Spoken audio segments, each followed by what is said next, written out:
In this tutorial, I will show you how to install a WordPress plugin. So, in order to install a WordPress plugin, you have to log in to your WordPress dashboard by using your login ID and password. Once you log in your WordPress dashboard, you will get an option called plugins over here.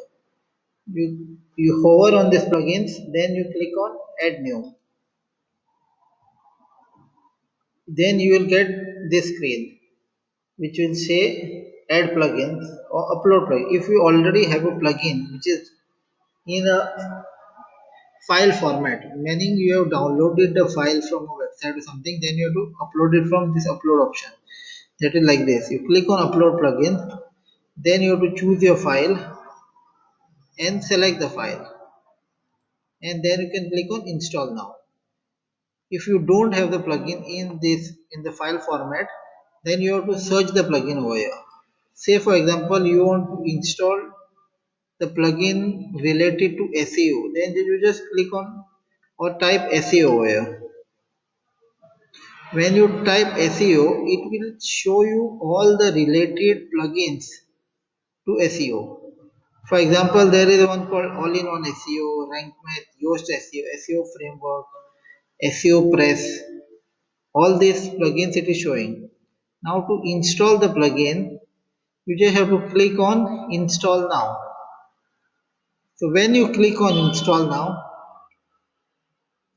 it will show you the progress that it is installing, where you can see the progress that the plugin is getting installed.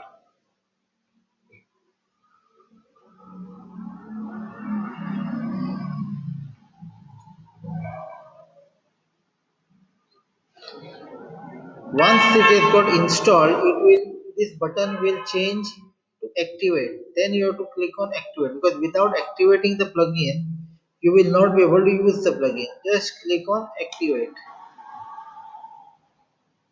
Now what we have installed is SEO press. Once the plugin is installed, it will show the plugin over here. I will show you. See, it is showing the SEO press plugin over here. If you don't want to use the plugin, you can click on deactivate, and then you have to configure the plugin. How to configure a SEO plugin, that I will show you in some another video. So hope you like the video. If you like the video, please do not forget to share and subscribe my video. Have a nice day. Thank you.